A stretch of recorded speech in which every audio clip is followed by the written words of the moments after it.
వచ్చిన మీ అందరికీ ప్రభువును రక్షకుడైనటువంటి యేసుక్రీస్తు పరిశుద్ధ నామములో శుభములు వందనములు చెల్లించుకుంటున్నాం.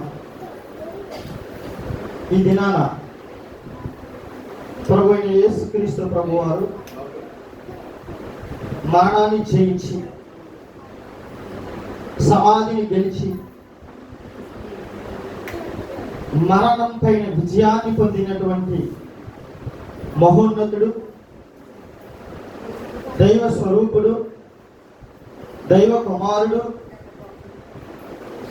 మనందరి పక్షమున మనందరిని పాలించే మన రాజు యేసుక్రీస్తు ప్రభువారు ఆయన యొక్క పునరుద్ధానాన్ని జ్ఞాపకం చేసుకుని ఈరోజు ప్రపంచమంతా కూడా ఆ పండగ వాతావరణంలో ఉండడం అనేది మనం చూస్తూ ఉన్నాం. అయితే ప్రియమైనటువంటి దేవుని వల్ల కూడా వచ్చిన మీ అందరికీ కూడా ఈ యొక్క పునరుద్ధాన ఆదివారాన్ని బట్టి మరణాన్ని జయించినటువంటి మన ప్రభువును జ్ఞాపకం చేసుకుని కూడి ఉన్నటువంటి మీ అందరికీ కూడా ఆ ప్రత్యేకమైనటువంటి శుభములు వందనములు చెల్లించుకుంటున్నాం. ఏదో చిన్న విషయం అనుకుంటున్నాం. మరణాన్ని జయించడం అనేది చిన్న విషయమే, ఏమీ కాదు అని ప్రపంచం అనుకుంటుంది. ప్రపంచవ్యాప్తంగా ఈ భూమి మీద పుట్టినటువంటి మనుషులు కానివ్వండి, రాజులుగా పిలువబడుతున్నటువంటి రాజులలో కావండి, ప్రభువులుగా పిలువబడుతున్నటువంటి ప్రభువులు కానివ్వండి, మేము దేవుళ్ళము అని చెప్పుకుంటూ ఈ భూమి మీద ప్రత్యక్షమైనటువంటి వారు కానివ్వండి, ఎవ్వరూ కూడా మరణాన్ని జయించలేదు. మన ప్రభువు, మన రాజు, మన దేవుని కుమారుడైన క్రీస్తు మాత్రమే మరణాన్ని జయించగలిగాడు. అది తండ్రి చేత ఆయన సంకల్పం చొప్పున నెరవేర్చబడి ఈ రాజు, ఈ ప్రభువు ఎందుకు మరణాన్ని జయించాడు, ఎందుకు అసలు మరణించవలసిన అవసరత ఏముంది అనే విషయాన్ని మనం ఆలోచించుకున్నట్లయితే ప్రియులారా, ఈ భూమి మీద ఉన్నటువంటి మనుషులలో ఎవరైనా కానీ ఏ ఒక్కడును కూడా నీతిమంతుడిగా లేడు. అందరూ త్రోవ తప్పి వారి హృదయాంతరంగాలు చెరుపుకుని దేవునికి దూరమై దేవుని పిల్లలుగా ఉండవలసినటువంటి మానవుడు అపవాది పిల్లలుగా సర్ప సంతానంగా మారిపోవడం అనేది ఆది కాలంలో నుండి మనం అందరం గుర్తెరిగిన వారుగా ఉన్నాం. అలా చెడిపోయినటువంటి ఈ దైవ కుటుంబాన్ని ఉద్ధరించడానికి, ఈ దైవ కుటుంబాన్ని మరలా ఆయన యొద్దకు తీసుకుని వెళ్ళడానికి, ప్రపంచ మానవాళి యొక్క పాప నివారణ కొరకు యేసుక్రీస్తు ప్రభువారు 2000 సంవత్సరాల క్రితం ఈ లోకానికి శరీర రీతిగా పాపుల మధ్యకి మానవ శరీరాన్ని ధరించుకుని, ఈ దేహాన్ని ధరించుకుని, పాపమే ఎరుగకుండా పాపిని సహా ప్రేమించి, పాపిని సహా కరుణించి క్షమించి ఆయన యొక్క దైవత్వపు లక్షణాలను ఈ ప్రపంచానికి తెలియజేసినటువంటి విధానాన్ని బట్టి మనం ఎంతగానో మనం నమ్మినటువంటి దేవుడు, మనం నమ్మినటువంటి నాయకుడు, మనల్ని పాలిస్తున్నటువంటి రాజు యొక్క ప్రత్యేకమైనటువంటి గొప్పతనం. అయితే మరి ఆనాటి నుండి ఈనాటి వరకు దేవుని కుటుంబాలు ఎలా ఉన్నాయి? మరి ఎందుకు ఈ యొక్క సమాజంలో దేవుని పిల్లల పట్ల ఎంతటి అఘాయిత్యాలు జరుగుతున్నాయి? అయినప్పటికీ దేవుడు చూసుకునే ఎందుకు ఊరుకుంటున్నారు? అసలు కారణం ఏంటి? ఆయన సంకల్పం ఏంటి? ఎందుచేత ఆయన మౌనముగా ఉన్నారు? మనం ఎన్నో ఈ సమాజంలో జరుగుతున్నటువంటి ఉగ్రవాద దాడులు, ఎన్నో జరుగుతున్నటువంటి మత కల్లోలాలు, ఎన్నో జరుగుతున్నటువంటి కుల వివక్ష, వీటన్నిటిని దేవుడు చూస్తూ ఎందుకు సహిస్తున్నాడు? ఆయనే నిజదేవుడైతే తప్పు చేసిన వాడిని శిక్షించాలి కదా. ఆయనే నిజ రక్షకుడైతే నేను చంపుతుంటే ఆయన ఎందుకు అలా చూస్తూ ఊరుకుంటున్నాడని సమాజంలో చాలా మంది అసహనానికి, అవిశ్వాసానికి గురవుతున్నటువంటి స్థితిలో ఈరోజు క్రైస్తవ సమాజం ఉంది. అయితే దేవుడు తన ప్రణాళిక చొప్పున నేను పరిశుద్ధుడు కనుక మీరు నాకు పరిశుద్ధులుగా ఉండాలని దేవుడు కోరుకుంటే మనమందరం చెడిపోయిన పిల్లలుగా ఉన్నాం. అలాంటి పరిస్థితుల్లో దేవుడు మనందరినీ ఏర్పరచుకుని తన కుమారుని యొక్క మరణము ద్వారా, పునరుద్ధానము ద్వారా, విశ్వాసములకు ఆధారం లేని పరిస్థితుల్లో మనందరినీ కూడా ఆయన దైవత్వం వైపు మన మనసులను త్రిప్పి ఆయన మనమందరము ఎలా ఉండాలని ఆశపడుతున్నాడనే విషయాన్ని మనం ఆలోచించగలిగితే కనుక పేతురు గారు రాసినటువంటి 2వ పత్రిక 2వ అధ్యాయము, పేతురు గారు రాసినటువంటి 2వ పత్రిక 2వ అధ్యాయము 9వ వచనం చూద్దాం. భక్తులను సాధనలో నుండి తప్పించుటకును దుర్నీతి పరులను ముఖ్యముగా మలినమైన దురాశ కలిగి శరీరానుసారముగా నడుచుకొచ్చు ప్రభుత్వమును నిరాకరించుచు శిక్షలో ఉంచబడిన వారిని తీర్పు దినము వరకు కావలిలో ఉంచుటకు ప్రభువు సమర్థుడు. దేవునికి స్తోత్రం కలుగును గాక. ప్రియమైనటువంటి దేవుని జనాంగం, ఒక్కసారి మనం ఆలోచించగలిగితే ఎందుకు దేవుడు వారి ఎడల చూస్తూ మతం పేరుతో మనుషులు చంపుకుంటూ పోతున్నటువంటి ఈ సమాజంలో దేవుడు ఎందుకు చూస్తూ ఉన్నాడు? కులం పేరుతో మనుషులను ప్రేమించవలసినటువంటి మానవత్వాన్ని చంపివేసుకునే మనుషులు కుల వివక్షతో ఒకడు ఎక్కువ ఒకడు తక్కువ అనేటువంటి ముసుగులో, మతం అనే ముసుగులో మనుషులు రెచ్చగొడుతున్నటువంటి ఈ ఉగ్రవాదులు, అడవుల్లో తిరుగుతున్నటువంటి నక్సలైట్ల కన్నా చాలా ప్రమాదకరమైనటువంటి వారు. అడవుల్లో తిరుగుతున్నటువంటి మృగాల కన్నటువంటి మనుషులు ఎలా మారిపోయారు? మానవ మృగాలుగా మారిపోయి పెట్టిన పేరేంటి? మానవ మృగం. ఏ మృగం పేరెట్టాలో తెలియక అడవులో ఉన్నటువంటి మృగాలన్నిటి యొక్క లక్షణాలు ఈ లోకంలో అంటే మనుషుల మధ్య తిరుగుతున్నటువంటి మనుషుల్లో కనబడుతున్నాయి. ఒక్కొక్క మృగానికి ఒక్కొక్క లక్షణం ఉంటుంది, కానీ మనుషులలో ఉన్నటువంటి లక్షణమే ఏ పేరెట్టాలో తెలియక మానవ మృగం అని పేరు పెట్టారు. ఆ మృగం యొక్క చేసేటువంటి పనులు ఏంటంటే మనుషులను మతం పేరుతో విభజించడం. ఆ మృగం చేసే పనులు ఏంటంటే మనుషులను కులం పేరుతో అనగదొక్కడం. ఆ మృగాలు చేసే పని ఏంటంటే ధర్మం పేరిట మనుషులను చంపడం. అలాంటి పరిస్థితుల్లో నిజమైన దేవుడు ఉండి కూడా ఎందుకు చూస్తూ ఉన్నాడు? ఆయన ఏమి చేయని వారిగా ఎందుకు మౌనాన్ని సహిస్తున్నాడు అనే విషయాన్ని మనం ఆలోచిస్తుంటే కనుక భక్తులను సాధనలో నుండి తప్పించుటకు దుర్నీతి పరులను ముఖ్యముగా మలినమైన దురాశ కలిగి శరీరానుసారముగా నడుచుకొచ్చు. వాళ్ళలో దైవత్వం ఏ మాత్రము ఉండదు. ఎలా నడుచుకుంటారంటే శరీరానుసారముగా నడుచుకొనుచు ప్రభుత్వమును నిరాకరించి, అంటే దైవం యొక్క లక్షణాలు, దైవం యొక్క ఆజ్ఞను నిరాకరించి, మాకు దైవంతో పని లేదు, మాకు ఎవడో ఒకడు ఏం చేస్తాడో కొన్ని మాటలు చెప్పి పురుకొల్పి మనుషులు మధ్యకు పంపుతాడు. ఈ భారతదేశంలో కుల వివక్ష లేకుండా, మత వివక్ష లేకుండా అందరూ ఒకటే అని చిన్న ఇప్పుడు ఏం చేస్తున్నాం? భారతీయులందరూ నా సహోదరులు ఎంత గొప్పగా చెప్తారండి మీరు. మరి ఏమైపోయింది అది ఈరోజు? కేవలం స్కూల్లో చదువుకున్నప్పుడు మాత్రమేనా జ్ఞానం? కానీ ఏమైపోయింది ఈరోజు? ప్రజలను పాలిస్తున్నటువంటి అధికారుల దగ్గర నుండి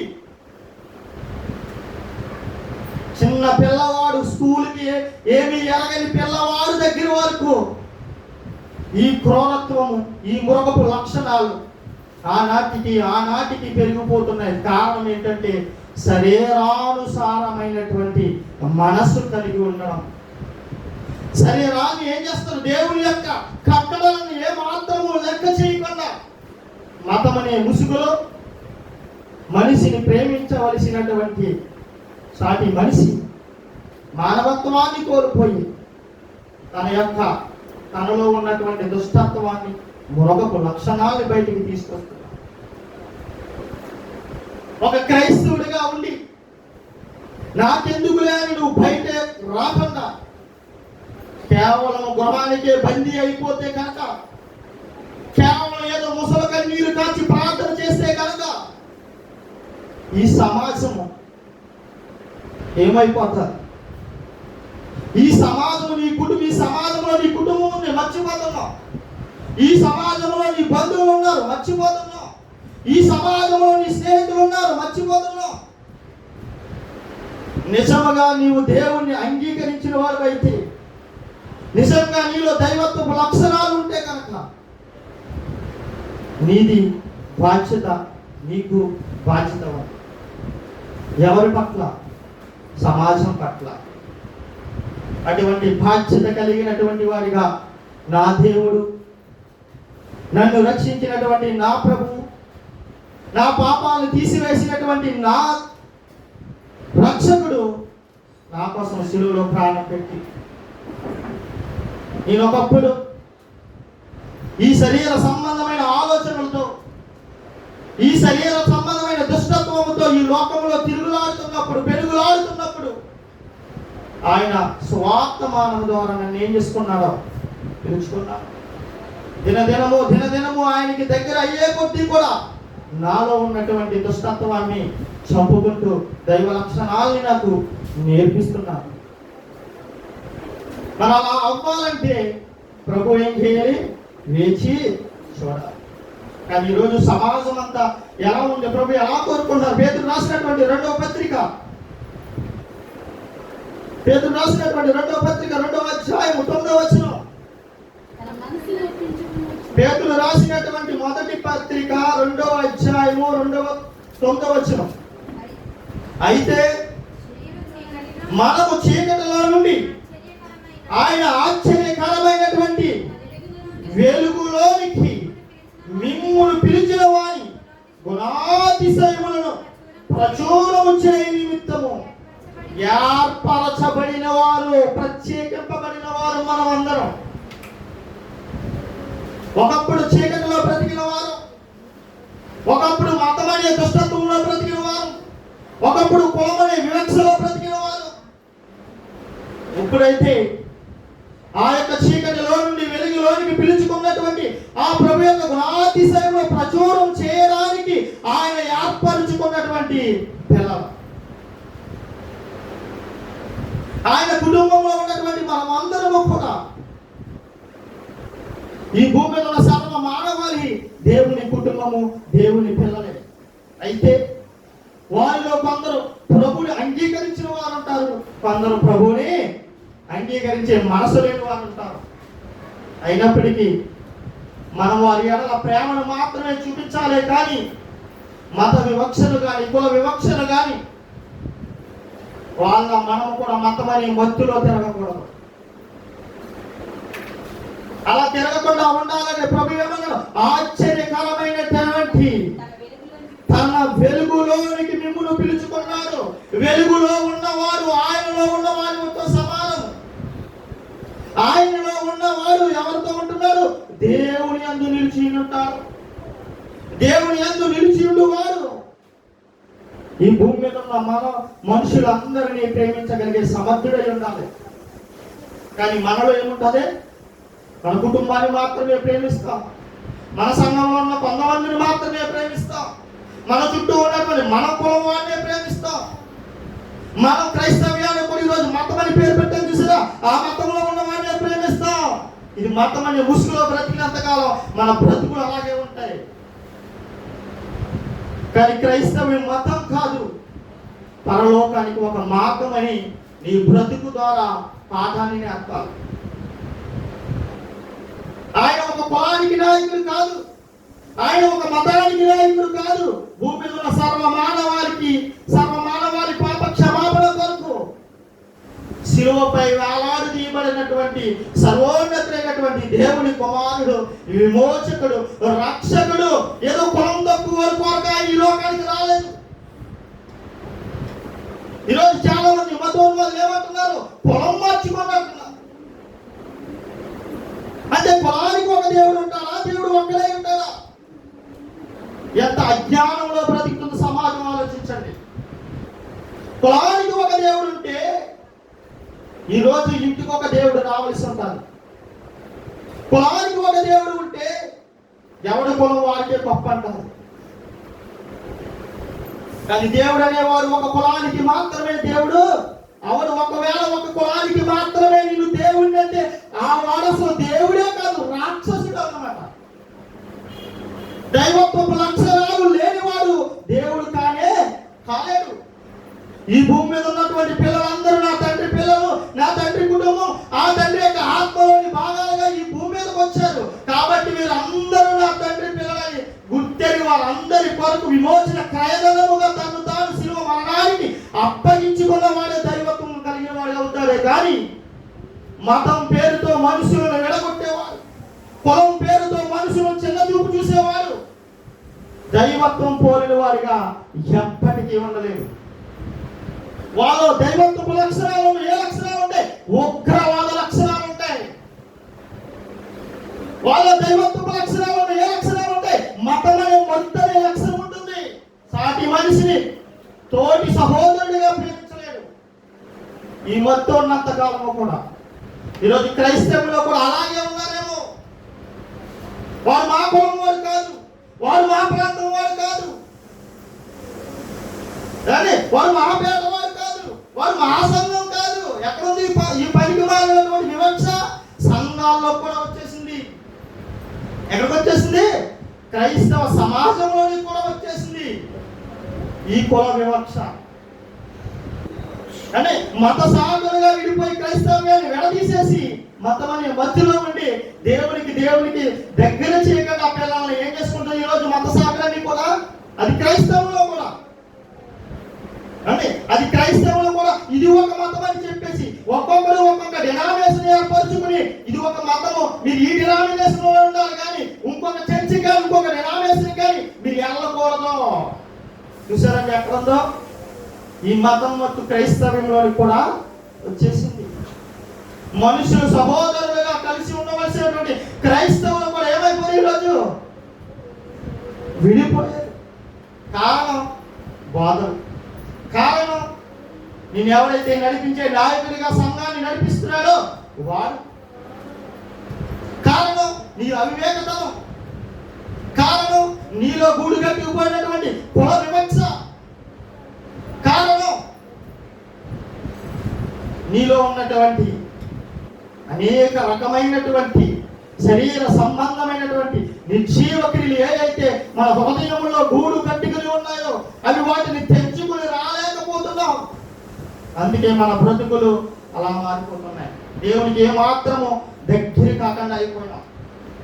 కానీ ఆయన ఒక మతానికి చెందినవాడు కాదు. యేసు ప్రభు ఆయన ఎవరి పోలికలో ఇక్కడికి వచ్చాడు, ఎవరి పోలికలు ఈ సమాజానికి చూపించాలంటే హెబ్రీయులకు రాసిన పత్రిక 1వ అధ్యాయము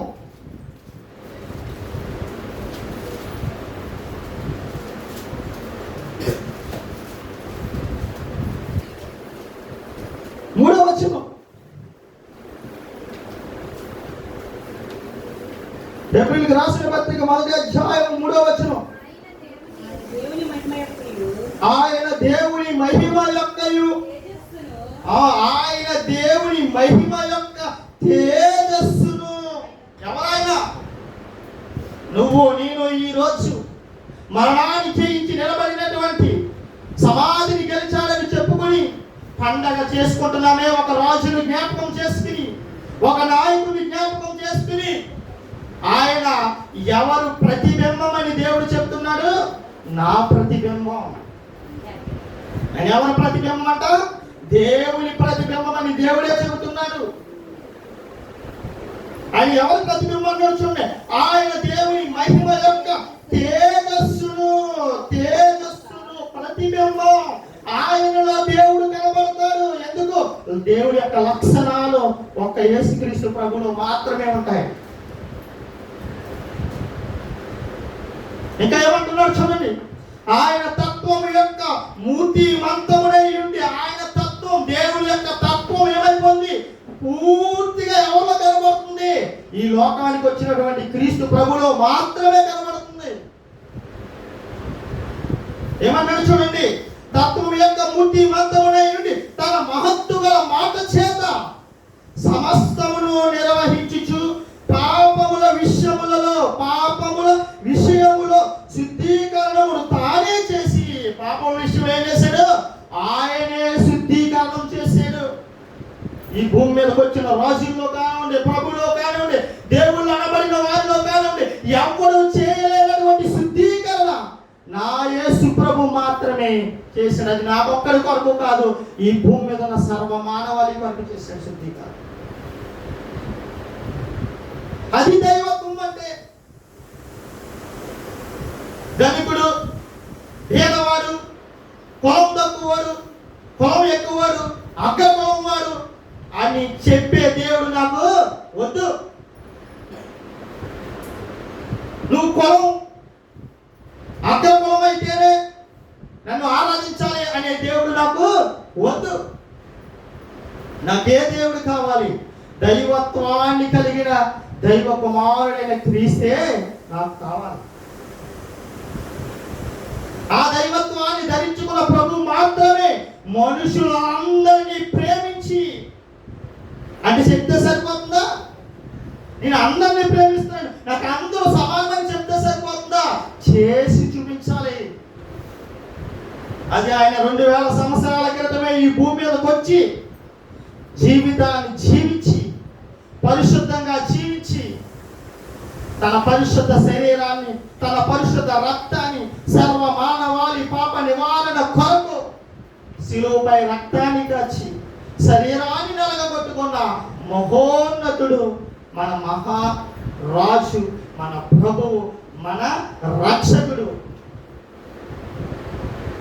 ఆయనే నిజమైనటువంటి దైవ స్వరూపాన్ని కలిగిన వాడు. ఈ భూమి మీద ఉన్నటువంటి ఏ రూపంలోనూ దైవత్వము లేదు, ఏ రూపంలోనూ దైవత్వం లేదు. మరి ఏ రూపంలో ఉందంటే ఒక్క యేసుక్రీస్తు ప్రభువులో మాత్రమే దైవత్వపు లక్షణాలు 100కు 100 పాళ్ళు తెల్లగా కనబడుతుంది. ఎప్పుడు అర్థమవుతుంది? నీలో మత వివక్ష ఉన్నప్పుడు నీకు దేవుడు అర్థం కాదు.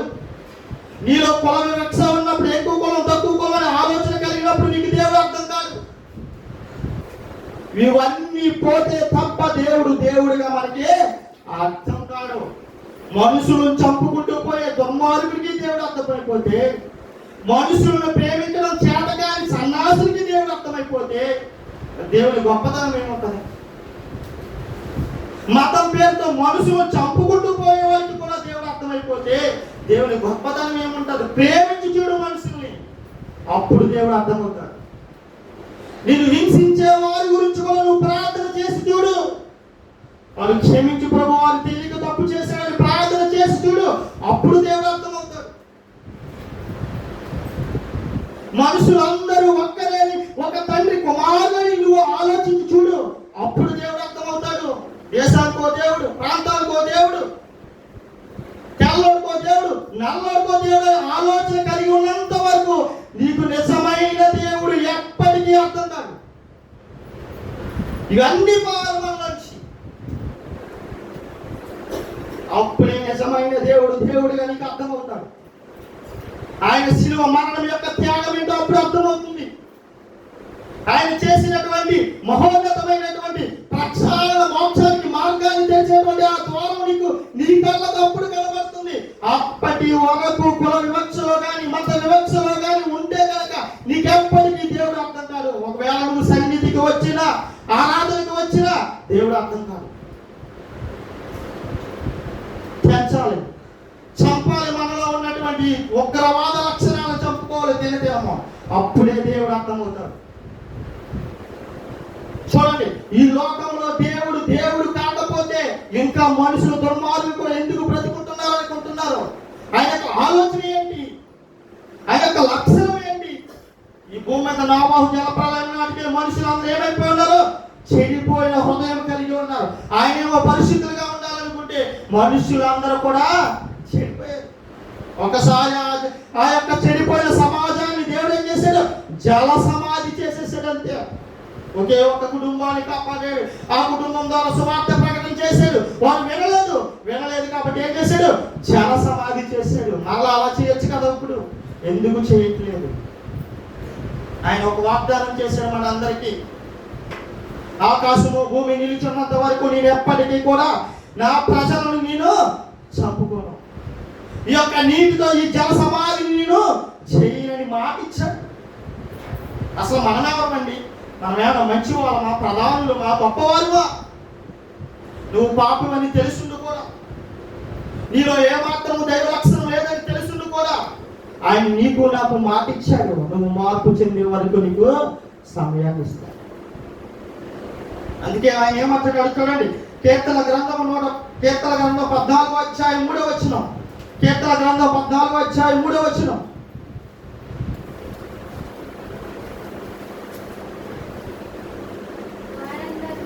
వారందరూ దారి తొలగి బొత్తిగా చెడి ఉన్నారు. భూమి మీద ఉన్న ప్రజలందరూ, మనుషులందరూ, మనందరితో సహా, కులం లేదు, మతం లేదు, మనుషులందరూ ఒక్కరే.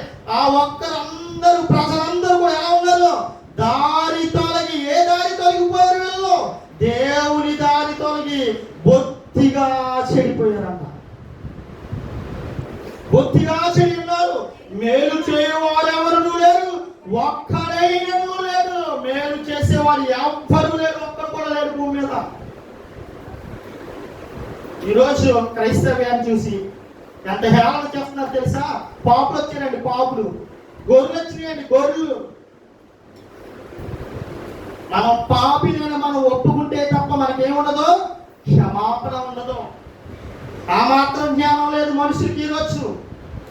నువ్వు నీతిమంతుడు అయితే, నీలో దైవత్వం ఉంటే దైవ లక్షణాలు కనబడాలి, కానీ ఒక మనిషిని దూషించే లక్షణం నీలో రాకూడదు. ఏమన్నాడు? అందరూ దారి తొలగి బొత్తిగా చెడి ఉన్నారు. ఈరోజు ఎవరైనా తప్పు చేశారనుకోండి, కోర్టు దగ్గరికి తీసుకెళ్లారనుకోండి, నీకు క్షమాభిక్ష పెట్టాలంటే నువ్వేం చేయాలి? మొదట తప్పులు ఒప్పుకోవాలి. నేనే తప్పు చేయలేదంటే క్షమాభిక్ష దొరుకుతుందా? ఆ మాత్రం జ్ఞానం కూడా లేదండి మనుషులకి ఈరోజు. తప్పు చేసిండు కూడా నేను ఏ తప్పు చేయలేదంటావు. మరి కోర్టు మెట్లు ఒప్పుకుంటాయా? ఈ ప్రభుత్వం ఒప్పుకుంటుందా? ఒప్పుకోదు. న్యాయ వ్యవస్థ దీన్ని అంగీకరించట్లేదే. మరి పరలోకమందున్నటువంటి దేవుడు నేను ఏ పాపము చేయలేదు, నీ నీతిమంతుడని నువ్వు చెప్పుకుంటే ఎలా అంగీకరిస్తాడు? తోటి సహోదరునే ప్రేమించలేనప్పుడు. ఆలోచించండి. ఈ మాత్రము జ్ఞానము లేకుండా మనుషులు ఎలా ఉన్నారో బొత్తిగా దారి తొలగి చెడిపోయారు. అందుకే చాలా మంది ఈరోజు క్రైస్తవ్యాన్ని చూసి ఏమన్నారు? దుర్భాషలు ఆడుతున్నారు, వీడియోలు తీస్తున్నారు, గొర్రెలు గొర్రెలు అంటున్నారు. నిజమే, మనం గొర్రెలమే కాదన్నామా? యేసు ప్రభు ఏమన్నారు? నేను గొర్రెలకు మంచి కాపరిని. మనమే గొర్రెలు, అందులో సిగ్గుపడవలసిన అవసరం ఏమీ లేదు. నిజముగా క్రైస్తవులు గొర్రెలే. ఎందుకంటే గొర్రె ఎలా అయితే నీ ఆకలి తీర్చడానికి తను తాను సమర్పించుకుంటుందో, ఎవరికి ఏ హాని చేయకుండా, ఈరోజు క్రైస్తవ్యం కూడా సమాజం కొరకు, సమాజాన్ని మార్చడం కొరకు వారిని వారు బలి చేసుకుంటున్నారే కానీ ఏ ఒక్కరిని క్రూర మృగంలా బలి చేయడం లేదు.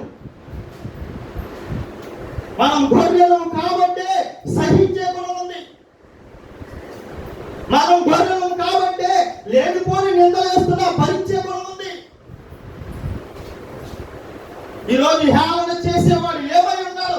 మనుషులలో తిరుగుతున్న క్రూర మృగమై ఉన్నాడు. క్రూర మృగం వల్ల మనుషులకి నష్టం తప్ప గొర్రెల వల్ల ఏ నష్టము లేదు. గొర్రె నీ ఆకలిని తీరుస్తుంది, నీకు బట్టలు కట్టుకోవడానికి తన శరీరాన్ని దారపోస్తుంది. కానీ క్రూర మృగం మనుషులు పీక్కు తింటుంది. అందులో ఏ మృగాన్ని నువ్వు చూడండి ఎలా ఉంది. దారి తలని బొత్తిగా చెడి ఉన్నారు. అయినప్పటికీ దేవుడు ఎందుకు చూస్తూ ఉన్నాడు? హిజ్కియా గ్రంథము 33వ అధ్యాయము. హిజ్కియా గ్రంథం 33వ అధ్యాయం. హెజ్కేల్ గ్రంథము 33వ అధ్యాయము 11వ వచనం. 715వ పేజీ 33వ అధ్యాయం. హెజ్కేల్ గ్రంథము 33వ అధ్యాయం 11వ వచనం. కాగా వారితో ఇట్లను, నా జీవము తోడు. దేవుడు అంటున్నాడు నా జీవము తోడు. దేవుడు అసలు నువ్వేంటి? దేవుడు ఏంటి? ఆయన ప్రమాణం చేసుకుంటున్నాడు ఆయన మీద. నువ్వు దుర్మార్గుడు అయితే నీ తల్లి తన మీద ఒట్టేయించుకుంటావా? నువ్వు దుర్మార్గుడు అని తెలుసు, తన మీద ఒట్టేయించుకుంటావా తల్లి? వేయించుకోరు. ఈరోజు తాగుబోతులు అందరూ ఒట్లేస్తూ ఉంటారు. ఒట్టు తీసి గొట్టు మీద పెడతా ఉంటారు. పిల్లల మీద ఒట్లేస్తూ ఉంటారు, గొట్టు మీద పెడతా ఉంటారు. పిల్లలు తల్లిదండ్రులకు మాటిస్తూ ఉంటారు, పక్కన పాడేస్తూ ఉంటారు. నువ్వు చూడవు కాబట్టి. అలాంటి స్వభావం కలిగినటువంటి మనలను గురించి పరలోకమందు ఉన్నటువంటి పరిశుద్ధుడైన దేవుడు ఆలోచిస్తూ నా జీవము తోడు. ఈ మాట చాలా జాగ్రత్తగా వినాలి. నా జీవము తోడు ఏమన్నాడు చూడమ్మా, చదవమ్మా. నా జీవము తోడు దుర్మార్గుడు మరణమునందుట వలన నాకు సంతోషము లేదు. దుర్మార్గుడు చచ్చిపోవడం నాకు ఆనందం కాదు, అందుకే బ్రతుకున్నాం. ఇంకా దుర్మార్గుడు మరణించడం వల్ల నాకు ఆనందం లేదండి. ఎవరు? దేవుడు. కానీ ఈ లోకంలో దేవుడు అనబడిన వారు, ప్రభులు అనబడిన వారు, వారందరూ ఆలోచించండి, దుర్మార్గుడు చచ్చిపోవాలి. ఈరోజు అలాగే దుర్మార్గుడు చచ్చిపోవాలంటే భూమి మీద అందరూ కూడా ఏమైపోయారు? దారి తొలగి బొత్తిగా చెడి ఉన్నారు. కాబట్టి అందరూ చచ్చిపోవాలన్నమాట. మనుషులు ఉండరు. ఇంకా భూమి ఏమైపోతుంది? శ్మశానం అయిపోతుంది. భూమి ఏమైపోతుంది? శవాల దిబ్బ అయిపోతుంది. భూమి ఏమైపోతుంది? కట్టె మిగిల్చిన కన్నీటి గానైపోతుంది. కానీ దేవుని ప్రణాళిక అది కాదు. కాబట్టి దేవుని దూషిస్తున్నా, క్రైస్తవులు హేళన చేస్తున్నా, దేవుడు ఏమన్నాడు? దుర్మార్గుడు మరణము నొందుట వల్ల నాకు ఏ మాత్రము సంతోషం లేదు. మరి ఆయనకి ఏంటి సంతోషం? ఏమన్నాడు చదవండి. దుర్మార్గుడు తన దుర్మార్గతను మరలి బ్రతుకుట వలన, దుర్మార్గుడు తన దుర్మార్గతను విడిచిపెట్టి బ్రతుకుట వలన నాకు సంతోషమే గాని దుర్మార్గుడు చచ్చిపోవడం వలన నాకు సంతోషం లేదని ఎవరి మీద ప్రమాణం చేసి చెప్పుకున్నాడండి దేవుడు? ఏ మాత్రం ఎన్నిక లేని మరణ గురించి ఆయన మీద ఆయన ప్రమాణం చేసుకుని చెప్పుకుంటున్నాడు. మనం దుర్మార్గులమే, కానీ మన దుర్మార్గతను మనం ఏం చేయాలి? విడిచిపెట్టాలని ఆయన ఆలోచన. ఈరోజు సమాజంలో ఎందరో ఉన్నారు అలాగా. అయినా దేవుడు ఏమనుకుంటున్నాడు? నువ్వు దుర్మార్గుడిగా చచ్చిపోవడం నాకు ఇష్టం లేదు బిడ్డ. నువ్వు కూడా నా సంబంధివి, నువ్వు కూడా నాలో భాగానివి. కాబట్టి చూస్తూ చూస్తూ నిన్ను ఎలా చంపుకుంటాను? నేను నిన్ను చంపను. అందుకేమన్నాడు? దుర్మార్గుడు తన దుర్మార్గతను విడిచిపెట్టి మరణి ఎలా అలా బ్రతికితే కనుక నాకు ఆనందము. తర్వాత చదవమ్మా. కాబట్టి ప్రజలారా మనసు త్రిప్పుకోండి, మీ దుర్మార్గత నుండి మరలి మనసు త్రిప్పుకోండి. మీరెందుకు మరణము నొందుదురు? మీ మనసు తిప్పుకుంటే మీరెందుకు చచ్చిపోతారో? చావరు. మీ దేహం మిమ్మల్ని విడిచిపెట్టి వెళ్ళిపోతుందే కానీ మీ ఆత్మ యుగాలు దేవుడితో ఎల్లప్పుడూ ఉంటుంది. మరణమే లేని జీవితంలోకి దేవుడు నడిపిస్తానన్నాడు. ఏది విడిచిపెడితే? దుర్మార్గతను విడిచిపెడితే. అందుకే దేవుడు నువ్వు ఎంత దుర్మార్గుడిగా ఉన్నా, ఎంత మతోన్మాదిగా ఉన్నా, ఎంత ఉగ్రవాదాన్ని సమాజంలో క్రియేట్ చేసి మనుషుల్లోకి విషాన్ని ఎక్కిస్తున్నా, దేవుడు నీ ఎడల ఎందుకు కృప చూపిస్తున్నాడో తెలుసా? నువ్వు దుర్మార్గుడిగా చచ్చిపోతే ఆయన ఆనందపడాలనుకోవట్లేదు. నీ మనస్సు మార్చుకుని, నీ మనసు పాపంలో నుండి త్రిప్పుకుని మారు మనసు నొంది ఆయన వైపుకు తిరగగలిగితే కనుక ఆయనకి ఎక్కడ లేని పట్టలేని ఆనందం అంటారు. అలాంటి సందర్భమే మనందరికీ తెలుసు. ఈరోజు చూడండి, ఒక్కసారి మనం అలా ఆలోచించినట్లయితే ఇదే ప్రభువు యెహోవా వాక్కు, దేవుడి యొక్క మాట ఏంటి, దేవుడి యొక్క ఆజ్ఞ ఏంటి? దుర్మార్గులుగా చచ్చిపోవడం ఆయనకి ఏమాత్రమో ఇష్టం లేదు. కాబట్టే తన కుమారుడైన క్రీస్తుని ఈ లోకానికి పంపించాడు, మాదిరి జీవితాన్ని చూపించాడు, శిలువ మరణానికి అప్పగించబడ్డాడు, శిలువ మరణాన్ని జయించి మరలా పునరుద్ధరణై 3వ దినాన లేచాడు, మనుషులందరికీ కనిపించాడు, తను తాను ఏం చేసుకున్నాడు? కనుపరుచుకున్నాడు. మరలా ఎలా అయితే ఆరోహణమయ్యాడో నువ్వు నేను కూడా అదిగో ఈ దుర్మార్గుని విడిచిపెట్టుకుంటే నా కుమారుడైన ప్రభు ఎలా అయితే ఈ లోకానికి వచ్చి మరణించి మరలా మరణాన్ని జయించి 3వ దినాన పునరుద్ధరణయ్యాడో, నీవు కూడా క్రీస్తు ప్రభు యొక్క రాకడలో మరలా నువ్వు లేస్తావని చెప్పాడు. అది ప్రభు యొక్క లక్ష్యం. తోటి మనిషిని ప్రేమించమని చెప్పడం, ఒక దుర్మార్గుడైన సరే ఏం చేయాలి? ప్రేమించాలి. అది దేవుడి యొక్క లక్షణం. ఎందుకంటే మనం అందరము దుర్మార్గులుగా ఉండగానే ప్రభు ఏం చేశాడు? నీ కొరకు నా కొరకు సిలువపై తన ప్రాణాన్ని అర్పించుకున్నాడు. మనం చూస్తే కనుక యేసుక్రీస్తు ప్రభు వారు ఈ లోకానికి వచ్చిన తర్వాత శిలువ మరణానికి అప్పగించబడి 3వ రోజు తిరిగి మరలా లేచి 40 దినాల తర్వాత పునరుద్ధరణైన తర్వాత మరొక మతోన్మాది వచ్చాడు. మతమెక్కిన మత పిచ్చితో మనుషులందరినీ చంపుకుంటూ వెళ్ళిపోతున్నారు. ఒకవేళ అలాంటి మతోన్మాది ఆయన చంపాలనుకుంటే ఏమవుతాడు? చచ్చిపోతాడు. కానీ ఆయన అలా అనుకోలేదు. ఎంతటి మహోన్నతుడైన మతోన్మాదినైనా, ఎంతటి ఉగ్రవాదినైనా, ఎంతటి గచ్చ దొంగనైనా మార్చే మనసు ప్రభువుకు ఉంది కాబట్టి అవకాశాన్ని ఇచ్చాడు. అపోస్తుల కార్యములు 9వ అధ్యాయం 1వ వచనం. అపోస్తుల కార్యములు 9వ అధ్యాయం 1వ వచనం. ఒక గొప్ప మతోన్మాది చూడండి ఎలా ఉన్నాడు. సౌలు ఇంకను ప్రభు యొక్క శిష్యులను బెదిరించుటకును హత్య చేయుటకును తనకు ప్రాణాధారమైందని ప్రధాన యాజకుని యొద్దకు వెళ్ళి ఈ మార్గమునందున్న పురుషులనైనను స్త్రీలనైనను కనబడిన యెడల వారిని బంధించి యెరూషలేమునకు తీసుకుని వచ్చినట్టు దమస్కులోనున్న సమాజము వారికి ఎన్ని వచ్చామమ్మా? చూడండి ఒక్కసారి. సౌలు ధర్మశాస్త్ర పండితుడై ఉండి ఒక మతం అనే పిచ్చలో ఉండి ఆయన దేవుడిని ఆరాధిస్తున్నారు. కానీ ఏ పిచ్చ ఉంది ఆయనకి? మతం అనే పిచ్చ. ఏ పిచ్చ ఉంది ఆయనకి? ప్రాంతం అనే పిచ్చ. ఏ పిచ్చ ఉంది ఆయనకి? కులం అనే పిచ్చ. అలాంటి సౌలు ఏం చేశాడంట? సంఘాల్లో చొరబడ్డారంట, శిష్యులను బెదిరించారంట, కానీ హత్య చేయటను తనకు ప్రాణాధారమే, మనుషులను చంపడమే తనకు లక్ష్యంగా, మనుషులను చంపితేనే తను ఆనందపడేవాడిగా ఉన్నాడంట. అలాంటి వ్యక్తి ఏం చేస్తాడో చూడండి.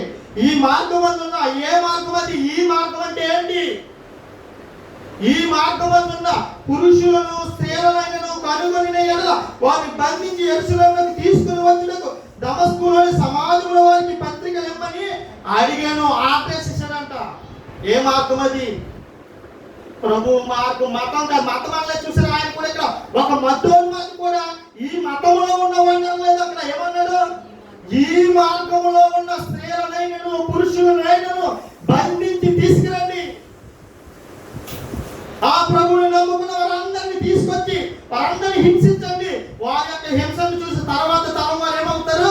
వెనక్కి వెళ్ళిపోవాలనుకుంటారు. అలాంటి దుర్మార్గుని ప్రభు ఏం చేశాడు? క్షమించాడు. అలాంటి దుర్మార్గుడికి ప్రభు దర్శనమిచ్చాడు. అని ప్రభు దర్శనమిచ్చాడు కాబట్టి మతం అనే గుడ్డిదనం ఆ కళ్ళలో నుండి పొరలి వంటి వారు ఆగిపోయి దర్శనం వల్ల. అనేకులు హింసిస్తున్నప్పుడు ఆయన 8వ వచనం, సౌల నేల మీద నుండి లేచి కన్నులు తెరిచి ఏమీ చూడలేకపోయాడు. 5వ వచనం చూద్దాం. 4వ వచనం నుండి, అప్పుడు అతను నేల మీద పడి, సౌలా సౌలా నీవేళ నన్ను హింసించుతున్నావని తనతో ఒక స్వరం పలుకుట వినెను. ప్రభువా నీవెవడని అతను అడగగా ఆయన, నీవు హింసించుతున్న యేసును లేచి పట్టణంలోనికి వెళ్ళము, అక్కడ నీవు ఏమి చేయవాలని నీకు తెలియబడదని చెప్పెను. అతనితో ప్రమాణం చేసిన మనుషులు ఆ స్వరం విని, ప్రయాణం చేసిన మనుషులు ఆ స్వరం వినిరి కానీ ఎవరిని చూడక మౌనులై నిలువబడిరి.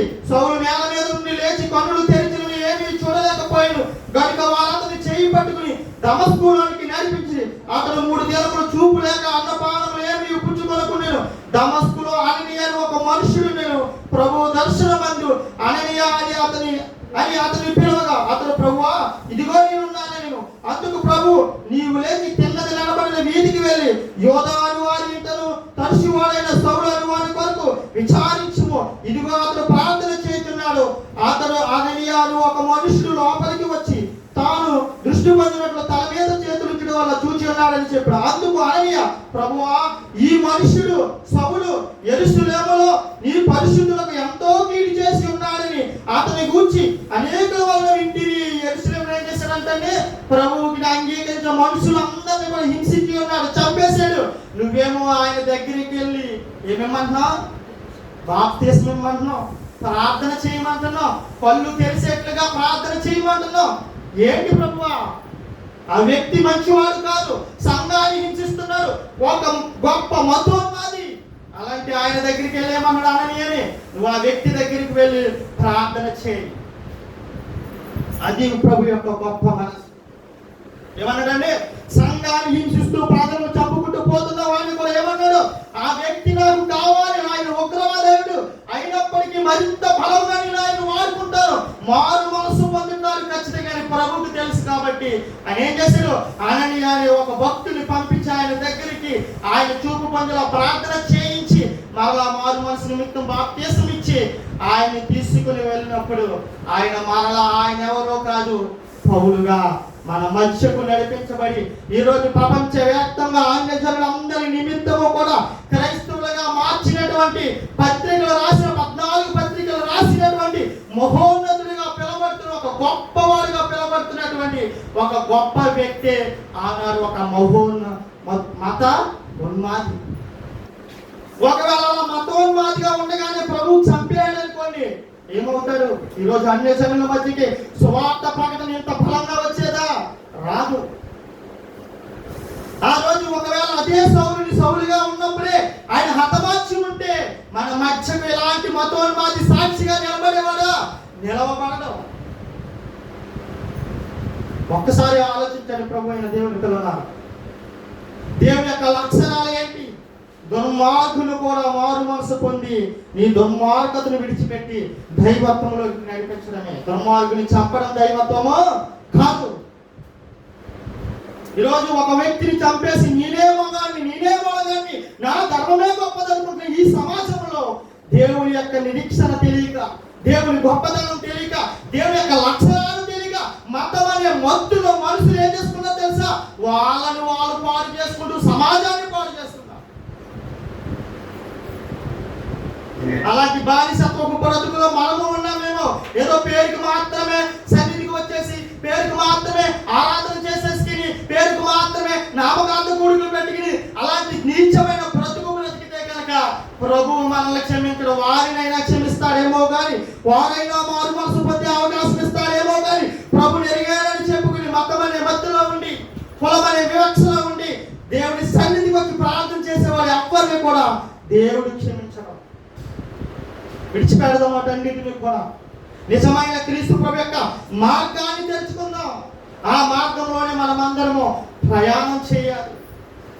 ఇంకా మనలో అనేక మంది మతోన్మాదులు ఉన్నప్పటికీ వారందరి యొక్క మారు మనసు నిమిత్తమే దేవుడు వారందరి ఏం పడుతున్నాడో? దీర్ఘ శాంతం కలిగి ఉన్నాడు. ఎందుకు చూస్తూ ఉన్నాడు? ఒకవేళ అదే స్థితి మనమైతే మనమేమో మంచి వాళ్ళమా? మనము దుర్మార్గులమే. ఈరోజు దేవుడి సన్నిధికి వచ్చామంటే ప్రభు మనకి అవకాశం ఇచ్చాడు కాబట్టి మారు మనసు పొంది బ్రతుకులు మార్చుకోవడానికి ఎక్కడికి వచ్చాం. ఆశీర్వాదాల కొరకు, ధనం కొరకు క్రైస్తవ్యానికి వస్తే కనుక, ప్రభుని వెంబడిస్తే కనుక మనుషులందరికంటే మీరే దౌర్భాగ్యం అంటున్నారు, పెడుతున్నాడు ఆయన. అది కాదు క్రైస్తవ్యం అంటే. బ్రతుకుని మార్చుకుని మారు మనసు పొంది క్రీస్తుకు తగ్గట్టుగా ఆయన తనయులుగా ఆయన పిల్లలుగా బ్రతకడమే క్రైస్తవ్యం అంటే. క్రైస్తవం అంటే మతం కాదు, క్రీస్తు ప్రభు వారు జీవించిన మార్గంలో ప్రయాణించడమే క్రైస్తవ మార్గం. అది క్రీస్తుని వెంబడించడం. ఈరోజు తేలిక క్రైస్తవంలో ఉన్నవాడు ఏమన్నాడు? మతం తీసుకున్నామండి. ఎవరు చెప్పాడు నీకు మతం అని? ఏ బోధకుడు చెప్పాడు నీకు మతం అని? ఏ బైబిల్ గ్రంథంలో రాయబడి ఉంది నీకు మతం అని? బైబిల్ని సరిగా చదవక, ఈ గ్రంథాలను సరిగా ఆలోచించక, ఎలా పడితే అలా ఆలోచించుకుని ఈరోజు క్రైస్తవ్యాన్ని చిన్నాభిన్నం చేసేసి వారి స్వలాభం కొరకు దేవునికి కాకుండా దేవుని పిల్లలు, దేవుని సమాజం ఏమైపోయింది? పాడు చేసేసింది. ఈరోజు సమాజంలో చూడండి, మన వంతు సమాజాన్ని ఉద్ధరించేదిగా ఉండాలి కానీ మనమే సమాజాన్ని నాశనం చేసే రీతిలోకి వెళ్ళకూడదు. ఈరోజు సమాజంలో తెలియక అందరూ అసహ్యమైన కార్యాలు పెట్టేవారుగా ఉంటారు, అసహ్యమైన కార్యాలు నడిపించేవారుగా ఉంటారు. ఒక క్రైస్తవుడిగా నేను ఏం చేస్తున్నావు? ఒక సత్యమైన సువార్తను ప్రకటించడానికి, సత్య సువార్తను వినిపించడానికి ఒక కూడిక కూడా పెట్టాం మనం. ఈరోజు క్రైస్తవం కూడా ఎలా ఉంది? రికార్డింగ్ డ్యాన్స్ ఉంటే అంత దేవుడు వాక్యం అంటే ఈరోజు సమాజం ఎలా ఉంది? రికార్డింగ్ డ్యాన్స్ పెట్టి మనుషులను యవనస్తులను పాడు చేసినా పర్వాలేదు కానీ సువార్త ప్రకటన చేస్తే మా పిల్లలు మారిపోతున్నారు. కాబట్టి మీరు సువార్త ప్రకటన చేయకండి, రికార్డింగ్ డ్యాన్స్ పెట్టండి. ఎందుకు? ప్రభు అన్నాడు ఒక మాట, మీరు దుర్మార్గులు అయ్యుండి కూడా మీ పిల్లలు మంచివారు కావాలని ఎలా అనుకుంటున్నారు? ముందు ఎవరు మారాలి? అమ్మలారా, అయ్యలారా, తల్లిలారా, తండ్రులారా, ముందు మీరు మారండిరా. మీరేమో దుర్మార్గులు, మీ పిల్లలేమో మంచిగా ఉండాలనుకుంటారు. ఇది ఎక్కడ న్యాయం? ఆలోచించారా? మనం మారాలి, మన కుటుంబాన్ని సత్య మార్గం వైపు నడిపించాలి. మనమే మారం, మన పిల్లలేమో మంచిగా ఉండాలనుకుంటాం. ఈరోజు సమాజంలో చూడండి, క్రైస్తవ యొక్క లక్షణాలు, క్రైస్తవ యొక్క ఆలోచన విధానాలు ఎలా ఉండాలో నేర్పించగా అన్య జనుల మధ్య దేవుడు దూషించే కార్యాలు పురుగొల్పేవారుగా ఉన్నామేమో. దేవుడు ఏ మాత్రం విడిచిపెట్టడో, దేవుడు అలాంటి వారిని క్షమించడు. ఏ మాత్రము బాధ్యత లేకుండా బాధ్యత రహితంగా నువ్వు బ్రతుకుతున్నావేమో. ఈరోజు చదువుకున్న మూర్ఖులు ఎక్కువైపోయారు. ఎవరో చదువు లేని పిల్లలే బాగున్నారు. చదువు చదువు అని చెప్పి దేశాలంలో, పట్టణాలంలో, గ్రామాలంలో తిరిగినటువంటి బిడ్డలు ఏమైపోయారు? నిజమైన క్రైస్తవం యొక్క మార్గాన్ని తెరవకుండా వాళ్ళ ఇష్టానుసారంగా బాగున్న సమాజాన్ని కూడా ఏం చేస్తున్నారు? వీళ్ళు తప్పు త్రోవలో నడిపిస్తున్నారు. దేవుడు చూస్తూ ఊరుకోడు. కొంత సమయాన్ని ఇచ్చాడు, నువ్వు మారుతావని. మారేవా సరే సరే, అది ఎక్కడి నుంచి వస్తుంది? అందుకే మనందరికీ ఆయన నేర్పింది ఏంటంటే, ప్రభు ఎవరైతే ఆయన శిలువ మరణానికి అప్పగించిన వాడిని సైతం ఏం చేసిన ఆయన క్షమించగలిగాడు. ప్రభువా, వీరు ఏమి చేస్తున్నారో వీరికి తెలీదు, వీరిని క్షమించు ప్రభువా. ఎవరైనా నిన్ను చంపేస్తుంటే అలా అంటావా? ఎవరైనా నీ కుటుంబంలో ఉన్న ఒక సహోదరునో లేదా తల్లినో తండ్రినో ఎవరో మతోన్మాదులు వచ్చి చంపేశారనుకోండి, ప్రభువా వీరు తెలివి చేస్తున్నారు ప్రభువా, వీరిని క్షమించు ప్రభువా, వీరి మీదకి ఉగ్రతలు రానివ్వకు ప్రభువా అని ప్రార్థించే మనసు వచ్చిందా మనకి? అది వస్తేనే నిజమైన క్రైస్తవుని లక్ష్యం. నేను కొట్టినప్పటికీ వాళ్ళు క్షమించమని ప్రార్థన చేయగలిగితేనే అదే నిజమైన క్రైస్తవ్యం. అది లేదు కాబట్టి ఈరోజు అన్య జనులు క్రైస్తవ్యాన్ని హేళన చేస్తున్నారు. అది రావాలి. అప్పుడే నిజమైన దేవుని యొక్క లక్షణం ఏంటో, నిజమైన దేవుని యొక్క మనస్సు ఏంటో ప్రజలకి బోధ ద్వారా కాదు, బ్రతుకు ద్వారా చూపించగలుగుతాం. అది నేర్చుకోవాలి మనం అందరము కూడా. అది ఏమన్నాడు? చివరిగా ముగించుకుందాం. చూడండి, అపోస్తుల కార్యములు 19వ అధ్యాయం 9వ వచనాన్ని చూసుకుని మనం అందరం ఇక ముగించుకుందాం. అపోస్తుల కార్యములు 19వ అధ్యాయం 9వ వచనం. అయితే కొందరు కఠినపరచబడిన వారై ఒప్పుకొనక జన సమూహం ఎదుట చూడండి, అయితే కొంచెం కఠినపరచబడిన వారే యేసు ప్రభు వారి గురించి అపోస్తులైనటువంటి సౌలుగా ఉన్నటువంటి మతోన్మాదిగా ఉన్నటువంటి పౌలుగా మరి అనేకమైనటువంటి అన్ని జనుల మధ్య స్వార్థ ప్రకటన చేస్తున్నాడు. అలా చేస్తున్నప్పుడు అనేక హృదయాలు ఏమైపోయి మతం పిచ్చిలో ఉన్న వారికి వారి హృదయం కఠినపరచబడుతుంది. నీ నిజమైన దేవుడిని తెలుసుకోవాలనుకున్న వారికి వారి హృదయము తెరుచుకుంటుంది. ఇక్కడ ఇద్దరు కనబడుతున్నారు. కొంతమంది ఎలా ఉన్నారు?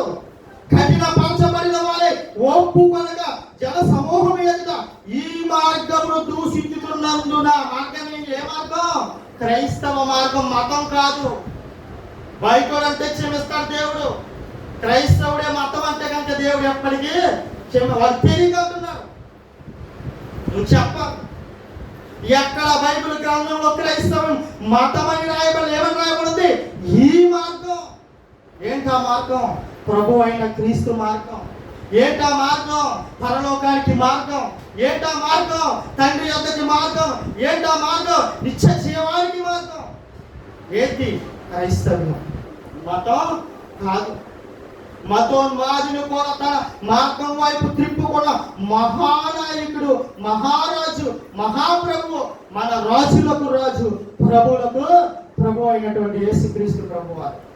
చూడమంటున్నాడు ఇక్కడ, ఈ మార్గమును దూషించినందున అతను వారిని విడిచి శిష్యులను ప్రత్యేకపరుచుకుని ప్రతి దినము తలాను పాఠశాలలో తర్కించు వచ్చాను. ఒప్పుకోలేని వారికి కూడా తర్కించి ఒప్పించి దేవుడి యొక్క స్వార్థ ప్రకటన విడిపించినటువంటి ఒక గొప్ప నాయకుడిగా అపోస్తులైనటువంటి పౌలు గారు కనబడతారు. ఒకప్పుడు ఎలా ఉన్నాడు? మతోన్మాదిగా ఉన్నాడు. ఒకప్పుడు ఎలా ఉన్నాడు? మనుషులు చంపేవాడిగా. ఒకప్పుడు ఎలా ఉన్నాడు? స్త్రీలను పురుషులను అందరూ ఏమాత్రము తేడా లేకుండా హింసించేవాడిగా ఉన్నాడు. మతమెక్కిన మతోన్మాది మురమంగా ఉన్నటువంటి ఆ మతోన్మాదిని కూడా ప్రభు ఏం చేశాడు? దర్శనం ద్వారా క్షమించి వాని మనసును మార్చి నువ్వు అనేకమైనటువంటి అన్ని జనులకు సాక్షాత్తంగా నిలబడాలని మన అందరి కళ్ళకు కనబట్లుగా జీవగ్రంథమందు రాయబడినటువంటి వ్యక్తిగా ఆయన మార్చుకున్నాడు. ఆ వ్యక్తి ఇది మతం కాదని మరలా ఎవరైతే దూషించారో ఆ వ్యక్తి మరలా ఏం చేశాడు? ఇది మార్గం అయ్యారా, ఈ మార్గంలో ప్రయాణించండి, ప్రభు ఖచ్చితంగా మీ పాపాలని క్షమిస్తాడని బోధించాడు. అది నిజమైన క్రైస్తవం యొక్క లక్షణం. అది నిజమైన దేవుని యొక్క తత్వం. దేవుడు క్షమించేవాడుగా ఉన్నాడు. నువ్వు దుర్మార్గంతో చచ్చిపోవడం ఆయనకి ఇష్టం లేదు కాబట్టి నువ్వు ఎన్ని తప్పులు చేస్తున్నా, ఎన్ని హింసలు చేస్తున్నా, ఎంతగా క్రైస్తవ్యాన్ని హేళన చేస్తున్నా, ఎంతగా ఈ యొక్క స్టేటస్ల ద్వారా, ఈ యొక్క సెల్ ఫోన్ మెసేజ్ల ద్వారా ఎంతగా యేసు ప్రభు యొక్క జననాన్ని గురించి అవమానకరంగా మాట్లాడుతున్నా, నువ్వు మారాలని ఆయన దగ్గరికి రావాలని క్షమిస్తున్నాడు. ఇది తెలియక, గొప్పతనం తెలియక విర్రవీగిపోతున్నారు, పేటరేగిపోతున్నారు. ఎంత చెప్పినా వినకపోతే ఎక్కడి నుంచి వస్తుందో తెలుసా ఉగ్రత? మనం ఎవ్వరము ఏమనుకుంటారు? బాగా తీర్చుకోవాలంటే నా పని, మీరు క్షమించమని మాత్రమే ప్రార్థన చేయాలి. మీ పని మీరు చేసుకుని వెళ్ళండి, మీ బ్రతుకుతూ వెళ్ళండి. మీరు మాత్రం చేయవలసింది క్షమించమని ప్రార్థన చేయడమే. బాగా తీర్చుకుంటా నా పని. ఎక్కడి నుంచి వస్తుందో తెలుసండి? అదే పరలోకములో నుండి దేవుడి యొద్ద నుండి వస్తుందంట ఉగ్రత. ఎవరి మీదకి? ఎవరైతే దేవుడు ఎంతగా చెప్పినా వినకుండా క్రైస్తవ్యాన్ని హింసిస్తున్నారు, హేళన చేస్తున్నారు, అవమానకరంగా మాట్లాడుతున్నారు, యేసు యొక్క పుట్టుకల గురించి కూడా చాలా హీనంగా దరిద్రంగా మాట్లాడుతున్నారు, వారందరికీ కూడా ఏముందన్నాడు? పరలోకము నుండి ఉగ్రత వస్తుంది. Be careful. ఒక టైం అంటూ ఇచ్చాడు. క్షమకు కూడా ఒక టైం అంటూ ఉంటుంది. నీ జీవిత కాలంలో చచ్చేలాగా నువ్వు మారేవా, ప్రభు మార్గంలోనికి వచ్చేవా, నిన్ను క్షమిస్తాడు. ఒకవేళ రాలేదా, దేవుడు చూస్తూ ఊరుకోడు. రక్షకుడే మరలా ఎలా వస్తున్నాడో శిక్షకుడుగా వస్తాడు. రెండవ రాకల్లో యేసు ప్రభు వారు మొదటి రాకల్లో క్షమించేవాడిగా వచ్చాడు, రక్షించేవాడిగా వచ్చాడు.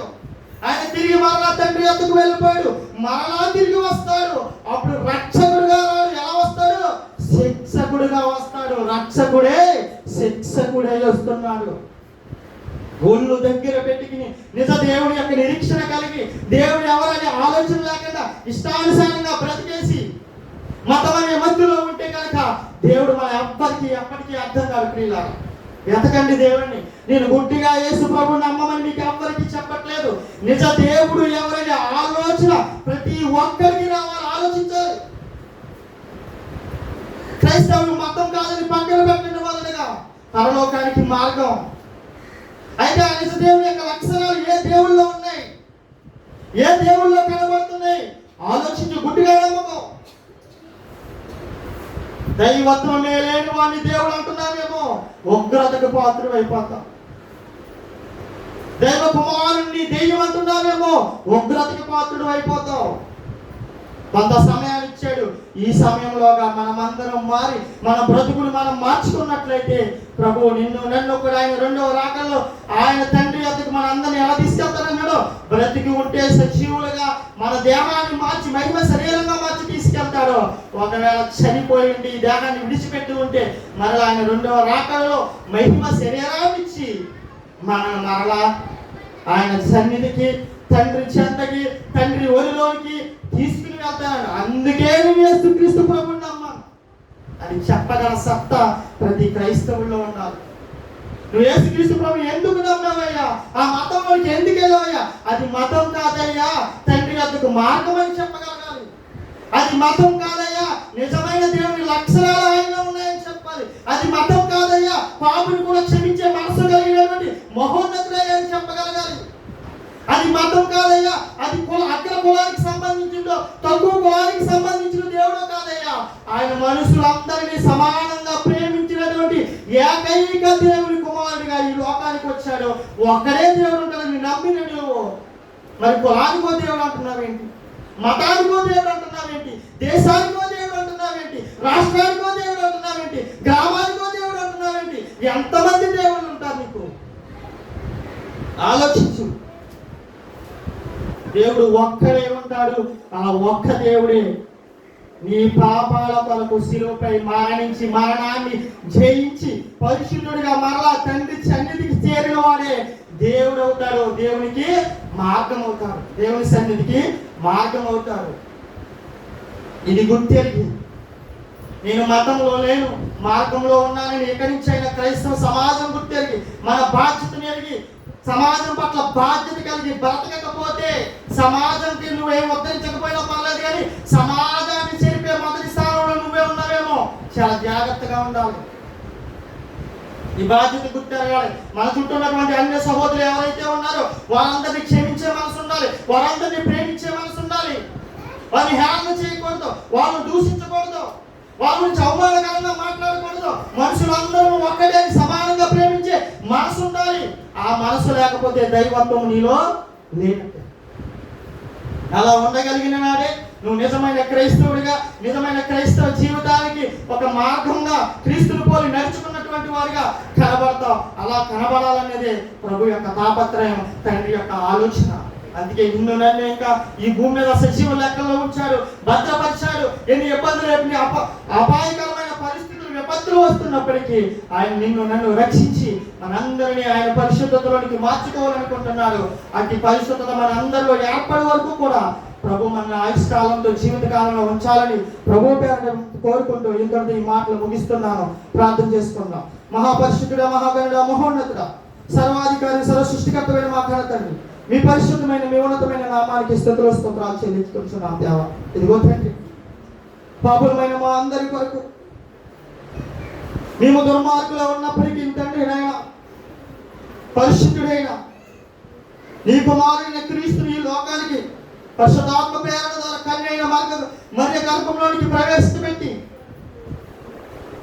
మా అందరి పాప విమోచన క్రయధనము కొరకు ఈ భూమి మీద ఉన్నటువంటి తండ్రి నా సహోదరి సహోదరులందరి కొరకు తండ్రి నీ కుమారుడే బలయ్యాడు తండ్రి. ఆయన రక్తాన్ని కాచాడు తండ్రి, ఆయన శరీరాన్ని నాయన పొలము దున్నబడిన అరక దున్నబడిన పొలం వలె శరీరం నలగబట్టుకున్నాడు తండ్రి నా కొరకు, నా సహోదరుల కొరకు. ఇదిగో ఎవరైతే తండ్రి నైనా నీ కుమారుని క్రీస్తు పుట్టుకల గురించి ఏళ్ళగా మాట్లాడుతున్నారు, ఎవరైతే నాయన క్రైస్తవ మతాన్ని ఇష్టానుసారంగా దూషిస్తున్నారు, ఎవరైతే అనేకమైన ఆటంకాలు తీసుకొని వస్తున్నారో, ఎవరైతే కులం మార్చుకోమని అంటున్నారో, ఎవరైతే మతం మార్చుకోమని అంటున్నారో ఉన్నారో వారందరి హృదయాన్ని మార్చమని వేడుకుంటున్నాం తండ్రి నాయన. వారందరి పట్లనైనా నీ ఉగ్రతలు రానివ్వకుండా వారందరిని క్షమించమని కోరుకుంటున్నాం తండ్రి. వారును నా సహోదరులే తండ్రి, వారును నా సహోదరి మనలే తండ్రి, వారును నా అన్నలు, నా తమ్ముళ్ళు, నా చెల్లెలు, నా అక్కలు ఉన్నారు తండ్రి. వారందరిని క్షమించమని వేడుకుంటున్నాం తండ్రి నాయన. వారికి మరొకసారి తండ్రి నాయన నీ నూతన వాత్సల్యం వారి మీద కురిపించి తండ్రి మారు మనసు పొందే ధైర్యం వాత్సల్యతను వారికి అనుగ్రహించమని వేడుకొచ్చున్నాం తండ్రి నాయన. ఈ లోకం ఇంకా తండ్రి లోక సంబంధమైన కార్యాల కొరకే నీ కుమారుని క్రీస్తుని అంగీకరించే వారిగా ఉన్నామేమో మమ్మల్ని క్షమించండి. నిజ రక్షకులైన క్రీస్తు మార్గంలోనికి మేమందరం మారు మనసు పొంది సంపూర్ణమైనటువంటి క్రీస్తు మనసు మేమందరూ కలిగి ఉండడానికి మీరే కృప చూపించమని, బలపరచమని, ఆత్మ సహాయం దయచేయమని, తెలిసి తెలియకుండా మాట్లాడుతున్నటువంటి ప్రతి సహోదరుని క్షమించమని, తెలిసి తెలియకుండా ఇదిగో దూషిస్తున్నటువంటి ప్రతి సహోదరుని క్షమించమని వేడుకుంటున్నాం తండ్రి. సహోదర భావంతో తండ్రి నేను ఈ దేశంలో అందరం ఐక్యత కలిగి ఉండడానికి కృప చూపించమని వేడుకుంటున్నాం. ఒకరినొకరు ప్రేమించుకునే మనసు కలిగి ఉండడానికి కృప చూపించమని వేడుకుంటున్నాం. ఈ మహోన్నతమైనటువంటి మతమనే ఉగ్రవాదం నుండి మనుషులను రక్షించమని కోరుకుంటున్నాం తండ్రి నాయన. తెలిసి తెలియక తండ్రి నాయన మతమనే మధ్యలో ఉగ్రవాదంలో ఉండి సహోదరులే హింసించుకుంటున్నారు తండ్రి. సహోదరులే చంపుకునే స్థితిలోకి దిగజారిపోతున్నారు తండ్రి. సహోదరులే ప్రేమలకు దినదినము ఆత్మీయంగా చచ్చిపోతున్నారు తండ్రి. వారందరినీ క్షమించి తండ్రి వారందరికీ మారు మనసు దయచేయమని వేడుకుంటున్నాం తండ్రి. ఇక్కడ నాలో తండ్రి నాయన నీ కుమారుని క్రీస్తు స్వరూపం నాలో ఏర్పరచబడకపోతే, నాలో ఇంకా మారు మనసు పొందకపోతే నన్ను పూర్తిగా మార్చి తండ్రి నాయన నీ కుమారునిలో ఏకం చేసుకోమని వేడుకుంటున్నాం తండ్రి. నీ ఆత్మ సహాయంతో మమ్మల్ని బలపరచమని వేడుకుంటున్నాం తండ్రి. నేను ఎప్పుడు ఎక్కడ ఏ రీతిగా మాట్లాడాలో మాకు అనేక పాఠాలు నేర్పించమని వేడుకుంటున్నాం తండ్రి. ఈ లోకంలోనికి వెళ్ళినప్పుడు తండ్రి నాయన బాధ్యత కలిగి తండ్రి నాయన దీర్ఘశాంతం కలిగి మేము ఉండడానికి కృప చూపించమని వేడుకుంటున్నాం. మీరే తోడుని సమస్తము నడిపించమని వేడుకుంటున్నాం. ఇదిగో తండ్రి నాయన ఈ లోకంలో ఉన్నటువంటి అధికారులు దీవించమని వేడుకుంటున్నాం తండ్రి నాయన. ఈ లోకంలో ఉన్నటువంటి నాయన ప్రతి నాయకులు దీవించమని వేడుకుంటున్నాం తండ్రి నాయన. అందరి ప్రేమ కలిగి ఉండడానికి కృప చూపించమని వేడుకుంటున్నాం. మీ కృప మీ ప్రేమ అందరి ఎడల ఒడ్డడానికి కృప చూపించమని, నీ కుమారుని క్రీస్తు యొక్క ఇదిగో మరణ పునరుద్ధాన్ని చేసినటువంటి నీ కుమారుని యొక్క ప్రేమ వాత్సల్యత ప్రపంచానికి తెలియజేయడానికి మీరే అనేకులు పురుగొల్పి తండ్రి, అనేక హృదయాలను తట్టి తండ్రి నిజ రక్షకుడైన క్రీస్తు మార్గం వైపు సర్వ మానవాళిని నడిపించాలని ప్రభువైన యేసు క్రీస్తు నామమున ప్రార్థన కొడుతూ ముగిస్తూ ఇదిగో తండ్రి ప్రభువు రక్షకుడైన పరిశుద్ధమైన యేసయ్య నామములో ఈ ప్రార్థన సమర్పిస్తున్నాము పరమ తండ్రి. ఆమేన్. అందరికీ వందనాలు.